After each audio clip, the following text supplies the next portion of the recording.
Our situation here on Earth is peculiar, isn't it? Those words, they changed everything for me. I wrote them back in 1930. I was 51 years old, already famous, yes, already considered one of the great minds of the century. And yet, I was still searching, still asking the question that had haunted me since childhood. Why are we born? I spent decades looking for the answer. I looked in physics, naturally. I looked in mathematics. I looked in the stars and the atoms and the very fabric of space-time itself.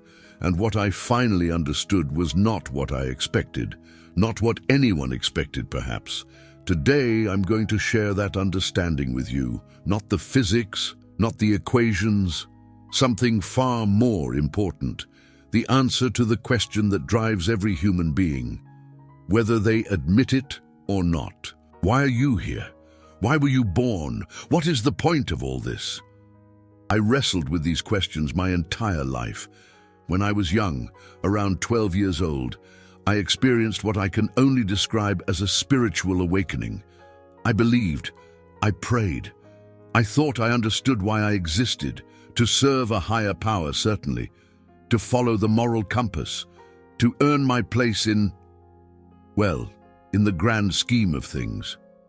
Then I discovered science. I devoured books about physics, about biology, about the workings of the natural world, and one by one my childhood beliefs crumbled.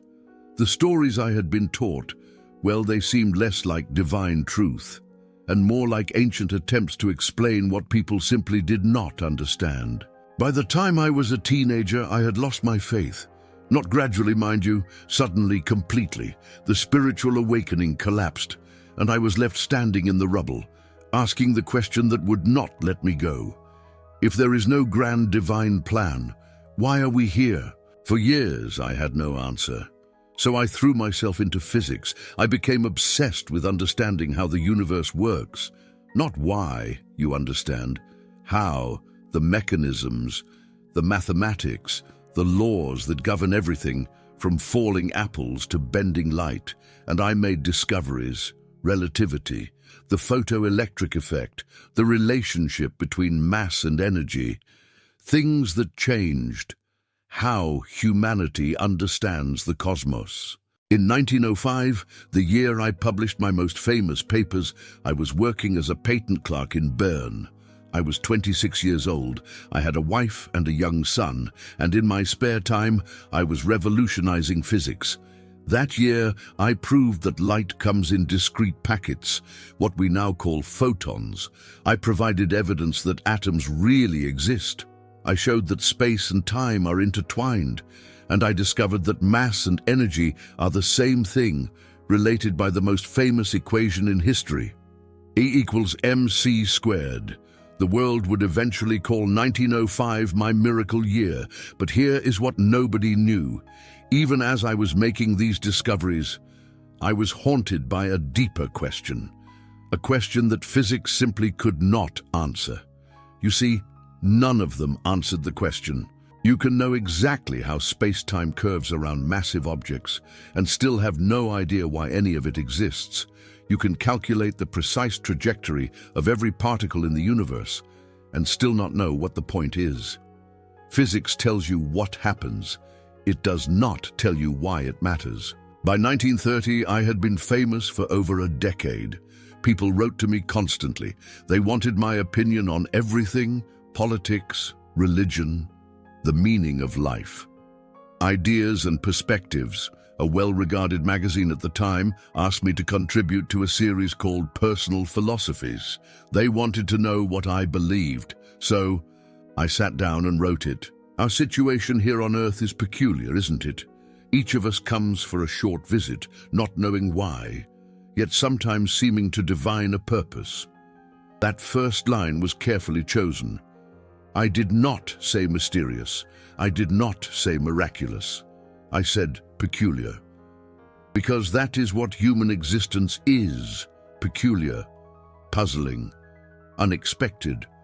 We arrive without asking to arrive. We depart without fully understanding what happened in between. And sometimes, only sometimes, We catch a glimpse of something that feels like purpose, but what is that purpose? I continued writing. From the standpoint of daily life, however, there is one thing we do know, that humanity exists for the sake of others. Read that carefully. I did not say humanity is here for itself. I did not say we exist to accumulate wealth, achieve success, find personal happiness, or fulfill individual desires. I said we are here for each other. This was my answer. After decades of searching, this is what I finally understood. You were not born for yourself. You were born for others. Above all, I wrote, for those upon whose smile and well-being our own happiness depends, and also for the countless unknown souls with whose fate we are connected by a bond of sympathy. Think about what this means. Your purpose is not separate from other people. It is found in other people, in their smiles, in their well-being, in the mysterious sympathy that connects you to strangers you have never met and will never meet. This was not a religious claim. I was not saying a higher power put you here to serve others. I was saying something more fundamental. I was describing what I had observed about human existence itself. We are social creatures. We are built for connection. Our deepest satisfaction comes not from what we get, but from what we give. This is not poetry. This is observation. This is what a physicist sees when he looks closely at human life. But I did not stop there. I went further. Many times a day, I realize how much my own outer and inner life is built upon the labors of my fellow men, both living and dead, and how earnestly I must exert myself in order to give in return as much as I have received. This is the part that most people miss when they talk about my beliefs. I was not just saying we exist for others. I was saying we owe others. We are debtors.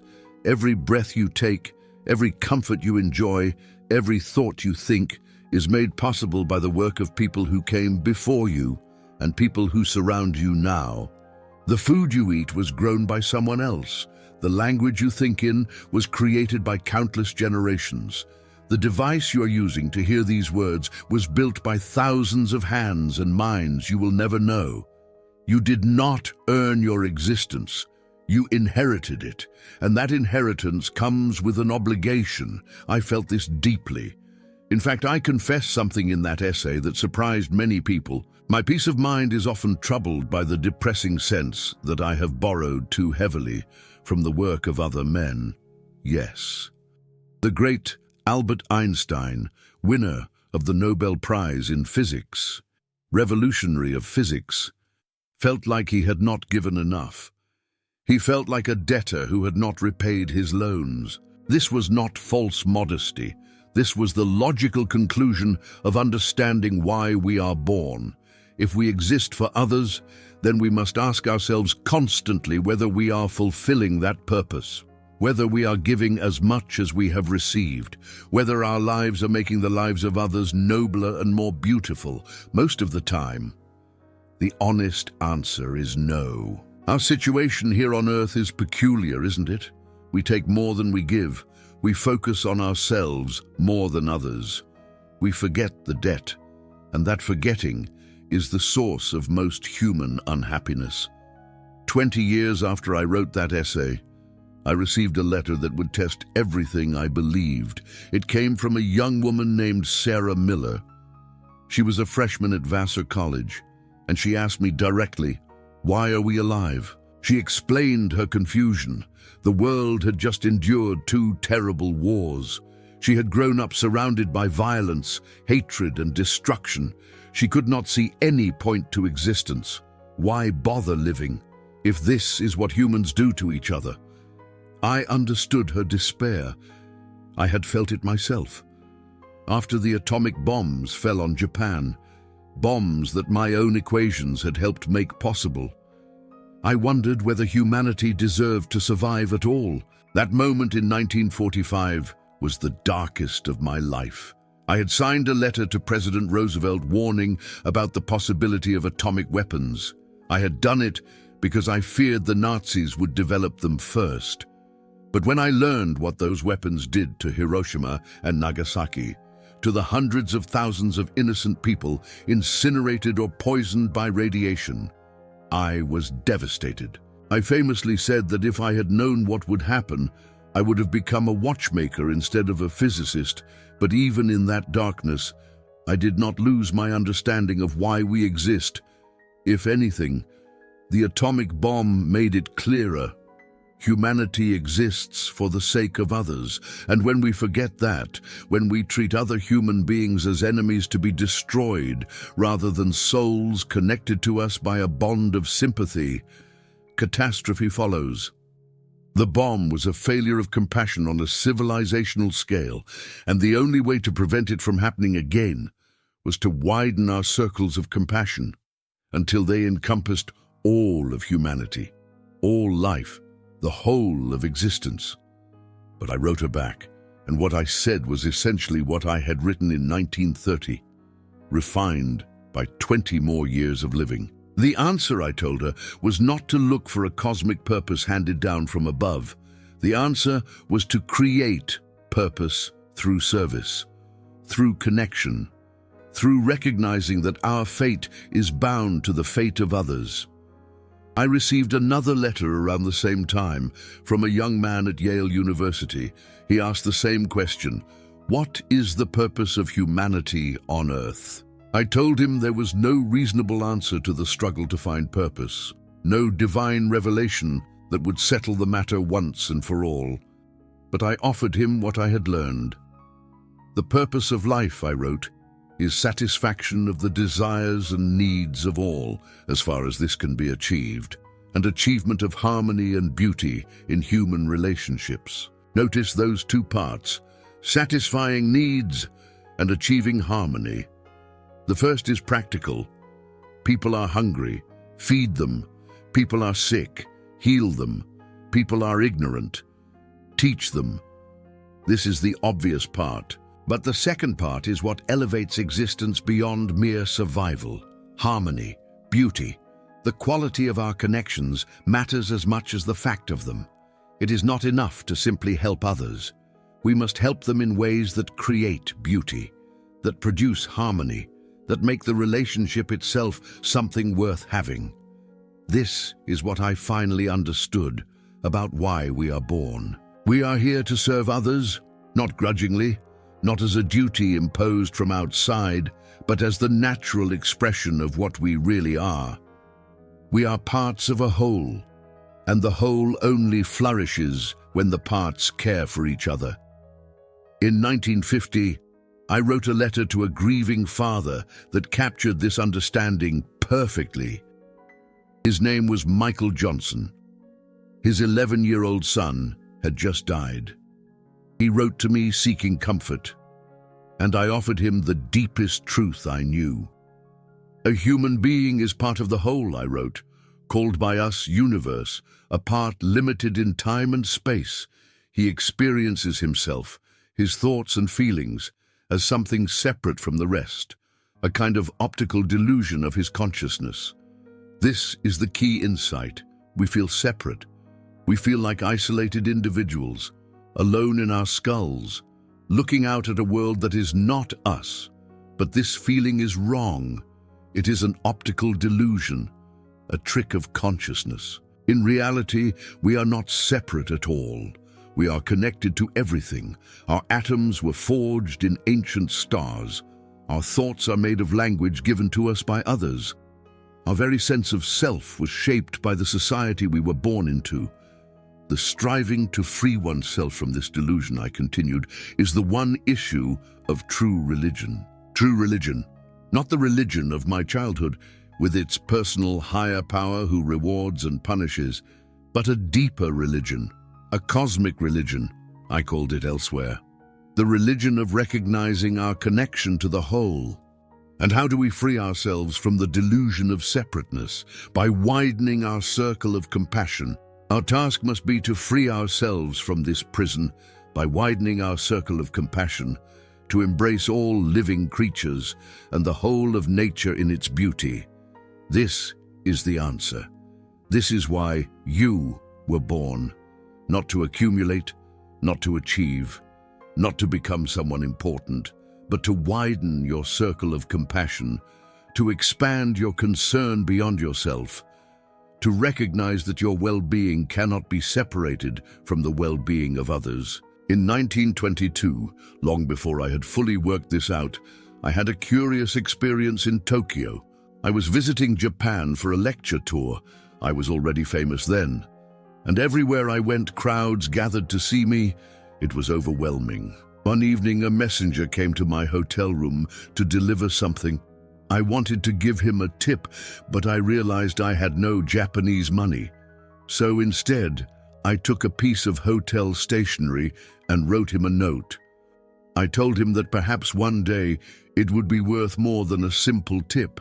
I was half joking, but decades later, that note sold at auction for over $1.5 million. What did I write on it? A calm and modest life brings more happiness than the pursuit of success, combined with constant restlessness. People thought it was profound advice about happiness, and it was. But it was also connected to everything else I understood. The pursuit of success is the pursuit of the separate self. It is the delusion in action. It keeps you focused on yourself, on your achievements, on your status relative to others, and it produces restlessness, constant, endless restlessness, because the separate self can never be satisfied. There is always more to achieve, always someone doing better, always some goal that remains out of reach. But a calm and modest life, a life focused not on accumulation but on connection, a life where you recognize that humanity exists for the sake of others, that life brings genuine happiness, not the happiness of getting what you want, but the happiness of being what you actually are, part of the whole. I also wrote something in 1930 that seemed harsh, but was actually liberating. To make comfort or happiness a goal that never appealed to me, a system of ethics built solely on that. Well, it would only be sufficient for a herd of cattle. People sometimes quote me on this as evidence that I was against happiness, but that misses the entire point. I wasn't against happiness. I was against making happiness the primary goal. When you make happiness your goal, you end up chasing it. And happiness, much like the horizon, always recedes as you approach it. The more directly you pursue it, the more it escapes you. But when you make service your goal, when you focus on others rather than yourself, happiness arrives as a side effect, not because you earned it, not because you manifested it, but because it's the natural result of living in accordance with your actual nature. Cattle pursue comfort. They eat grass, seek shade, avoid pain. There's nothing wrong with that for cattle. But humans, we can do something more. We can choose purposes beyond our own comfort. We can dedicate ourselves to ideals. And what ideals did I choose? The ideals which have always shone before me and filled me with the joy of living are goodness, beauty, and truth. Goodness being good to others, acting with kindness, widening the circle of compassion, not because someone commands it, not because you'll be rewarded in some afterlife, but because goodness is its own reward, because acting in accordance with your true nature, which is connection, produces its own satisfaction. Beauty, recognizing and creating beauty in relationships, in ideas, in the world. The universe is staggeringly beautiful. Every equation I discovered was beautiful. Every act of genuine kindness is beautiful. The most beautiful thing we can experience is the mysterious. It is the source of all true art and science, truth, seeking to understand reality as it actually is, not as we wish it were, not as tradition claims, but as careful observation and honest thinking reveal. These three ideals gave my life meaning, not because someone told me they should, not because I read them in some holy book, but because they emerged from decades of searching. They are what remains when you strip away delusion and face existence. Honestly, you were born to pursue goodness, beauty, and truth. You were born for others. You were born to widen your circle of compassion until it embraces the whole of existence. This is my answer. After all my searching, after all my physics and mathematics and fame, this is what I finally understood. And the beautiful thing is that it requires nothing you do not already have. You do not need to be a genius. You don't need to win a Nobel Prize in physics. You don't need to understand relativity or quantum mechanics or any other scientific theory. You simply need to recognize what you already are, part of the whole, connected to everything. Here, not for yourself, but for others. Before I continue, I want to speak directly to you. If you've stayed this long, you're asking the same question I asked my entire life. Why am I here? What is the point? That question is not a sign of weakness. It's a sign of awakening. Most people never ask it seriously. They distract themselves with work and entertainment and the endless pursuit of things that don't matter. But you are different. You're asking the question. This channel exists because people like you exist. People who want more than distraction. People who want truth, even when truth is uncomfortable.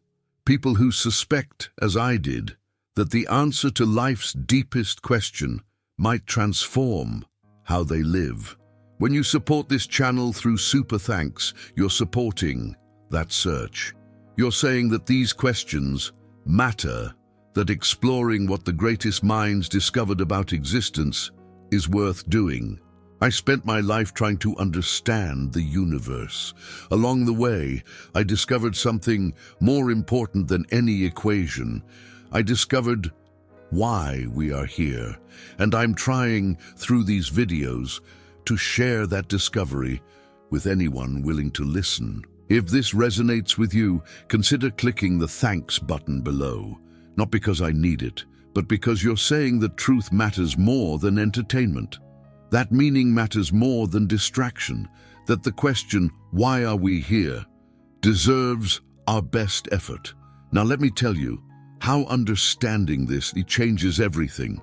When you realize you're here for others, your relationship to your own life transforms. Suddenly, success looks different. Failure looks different. Even death looks different. Success isn't about what you accumulate, it's about what you contribute.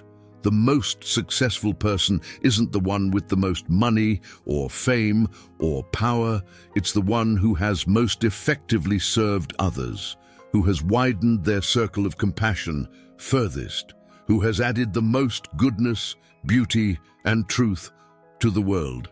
By this measure, a mother who raises kind children is more successful than a billionaire who hoards wealth. A teacher who opens young minds is more successful than a celebrity who entertains millions. A friend who listens deeply is more successful than an executive who climbs the corporate ladder. This doesn't mean money, fame, and achievement are bad. They're neutral, tools that can be used for service or for selfishness. The question isn't whether you have them, but what you do with them. Failure also looks different. When you understand that you exist for others, failure isn't about falling short of your own goals. It's about failing to serve, failing to connect, failing to widen your circle of compassion when you had the opportunity. But here's the remarkable thing. This kind of failure can always be corrected. Right now, in this moment, you can choose to turn outward, to ask, who needs me? To recognize the countless unknown souls with whose fate you are connected by a bond of sympathy. It's never too late to start living for others. It's never too late to fulfill the purpose you were born for. And death looks different too. If you believe you exist only for yourself, death is total annihilation. Everything you built, everything you achieved, everything you were vanishes into nothing. This prospect terrifies most people. It drives the desperate search for personal immortality that I always rejected. But if you understand that you exist for others, Death is transformation, not annihilation. The good you did lives on in the people you touched. The ideas you shared continue in minds you never knew. The compassion you showed ripples outward through time in ways you cannot imagine. I wrote to a grieving father and that his son still existed, not in heaven, not in some supernatural realm, but in the eternal fabric of space-time, in the block universe, where past, present, and future are all equally real. But there's another sense in which the dead continue. They continue in us, in what they gave us, in how they shaped us. We stand on the shoulders of giants, indebted to those who came before us, and we try to repay that debt by serving others as they served us. When you pass from this world, you will continue to exist, in a way, in the lives you touched, in the circles of compassion you widened, in the goodness, the beauty, and the truth you added to the world. This isn't the immortality that shallow souls crave. It's not personal survival. It's something far better. It's participation in something eternal, something that transcends any individual life. According to Albert Einstein, our situation here on Earth is peculiar, isn't it? I, Albert Einstein, wrote those words nearly a century ago, and I still believe them. Our situation is strange, perplexing, difficult to make sense of. But I also discovered something that made the strangeness bearable, more than bearable, beautiful. We are here for each other. We are connected to everything. Our purpose is service. Our goal is to widen our circle of compassion. Our ideals are goodness, beauty, and truth. This is the essence of our time here. This is what I finally understood after all my searching, after physics and my Nobel Prize in physics, and questions that would not let me go. I understood what it truly means to be human. And now, through these words, this understanding, Albert Einstein's understanding, is yours. What you do with it is up to you. But I hope you will do what I tried to do. I hope you will recognize that you are part of the whole, that your separation is an optical delusion, that your happiness depends on the happiness of others, that you exist not for yourself, but for them. I hope you will widen your circle of compassion until it embraces all living creatures and the whole of nature in its beauty. Let compassion guide you. This is why you were born. Not for success, not for achievement, not for personal happiness.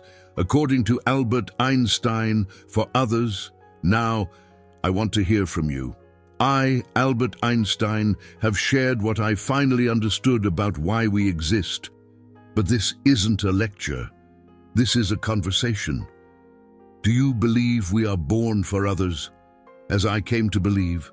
Or do you think our purpose is something else entirely? Comment others if you agree with my conclusion. Comment self if you believe we exist primarily for ourselves. And tell me, has understanding this changed how you think about your own life? I, Albert Einstein, read every comment in the first 2 hours, and I will respond to yours.